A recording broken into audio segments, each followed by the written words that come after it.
बहू का नेग। शीना को उसके ससुराल वालों ने एक शादी में पसंद कर लिया था। अरे वो लड़की तो बड़ी प्यारी है, मेरे बेटे अमन के लिए बात चलाओ ना। बस फिर क्या था, किसी रिश्तेदार के दखल से दोनों की शादी हो जाती है। लेकिन शीना की सास पारुल और उसकी देवरानी आसपास ही रहते थे। शादी के बाद शीना कहती है, सुनिए जी, ये चौका छूने की क्या रस्म होती है, जानते हैं क्या आप? अरे नहीं यार, हाँ पर मम्मी को चाची से बोलते सुना था कि आज तुमको किचन की जिम्मेदारी देंगे, तो वो लोग आ रहे हैं खाना खाने हमारे घर। हे भगवान, ये कैसी रस्म है? साड़ी पहनकर किचन में खाना बनाना, ये तो कंप्यूटर की कोड को डिकोड करने से भी ज्यादा मुश्किल काम है। अरे चिंता क्यों करती हो, माँ है ना, सब संभाल लेंगी, वो बहुत समझदार है। शीना को भी पति की बात ठीक लगती है। वहीं घर पर शीना की चाची सास, ससुर और उनकी बहू खाने पर पहुंचते हैं। शीना की चाची सास उसकी सास से कहती है, अरे कहाँ है दीदी, आप अभी भी किचन में हैं क्या? रस्म बहू की है या आपकी?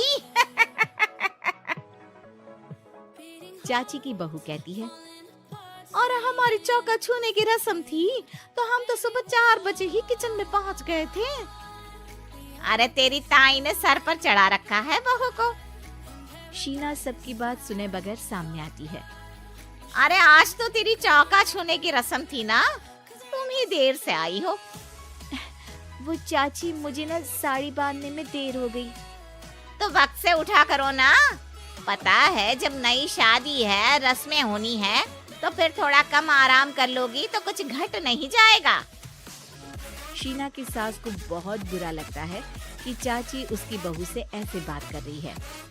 अरे शीना, चलो किचन में, मैं तुम्हें समझा देती हूँ कि कैसे क्या करना है।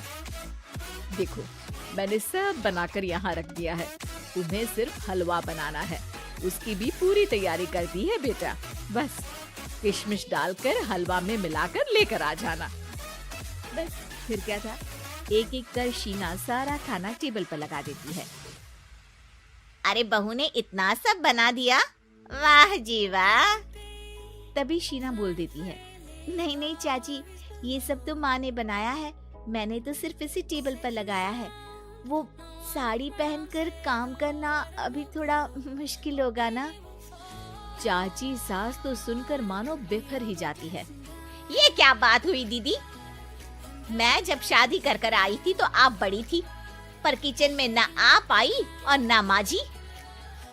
हाँ, क्योंकि उस वक्त मैं बहू थी और मुझे सास के हिसाब से काम करना था, लेकिन अब मैं सास हूँ तो मैं बहू को वैसे ही बनाऊंगी ना, जैसा कभी मैं बनना चाहती थी।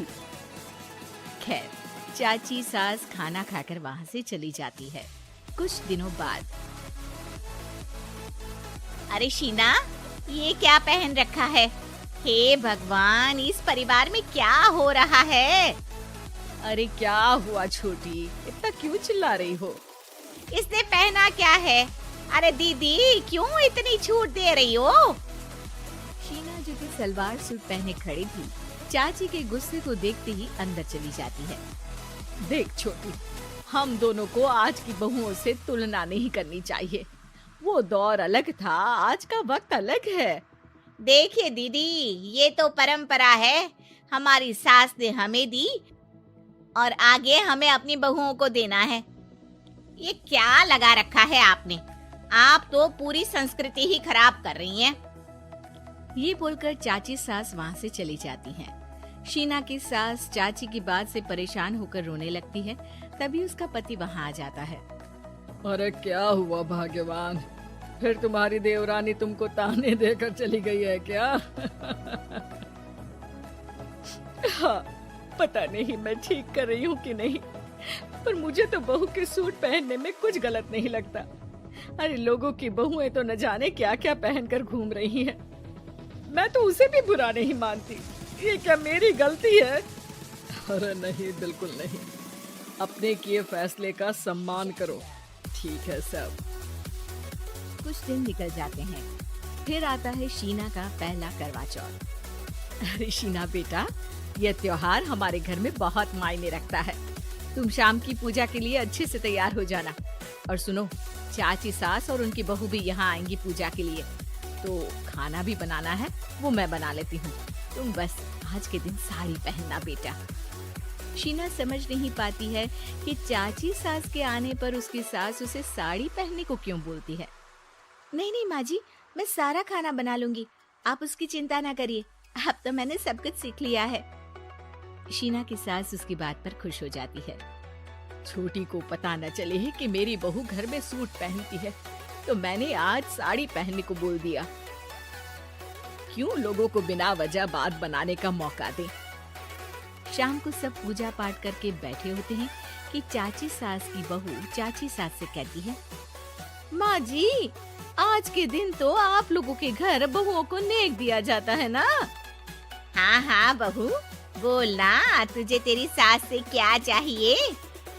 हाँ शीना बेटा, तू भी बता दे कि तुझे क्या चाहिए। मम्मी जी, मुझे ना आपका वो रानी हार चाहिए जो आपने अभी पहना है। चाची सास थोड़ा हिचकिचाते हुए कहती है, हाँ हाँ ले लेना, सब तेरा ही तो है। तुझे कौन सा हार चाहिए बहू? माँ जी, मुझे नेक में आपसे परमिशन चाहिए कि आप मुझे नौकरी की इजाजत दें। आप तो जानती हैं कि मैं और ये एक ही कॉलेज में एक ही क्लास में साथ में थे, लेकिन आज वो कहाँ है और मैं कहाँ। वाह जी वाह, ये भी सुनना बाकी रह गया था। इस खानदान की बहू नौकरी करने बाहर जाएगी। और मैं भी तो इंटर पास हूँ, पूरे 2nd डिवीजन, लेकिन कभी मजाल है कि नौकरी की बात की हो। पर दीदी, मैंने MBA किया है, वो भी बड़े संस्थान से। तभी शीना का पति और ससुर भी वहाँ आ जाते। देखो बेटा, मैं वही सोच रहा था कि तुम नौकरी करने के लिए क्यों नहीं बोल रही हो। मुझे लगा शायद तुम नौकरी करना नहीं चाहती हो। नहीं पापा, वो तो हमेशा से ही कुछ नाम कमाना चाहती है। अपने माता पिता को भी इसने कहा था कि वो आप लोगों को अपनी तरह से समझ लेगी।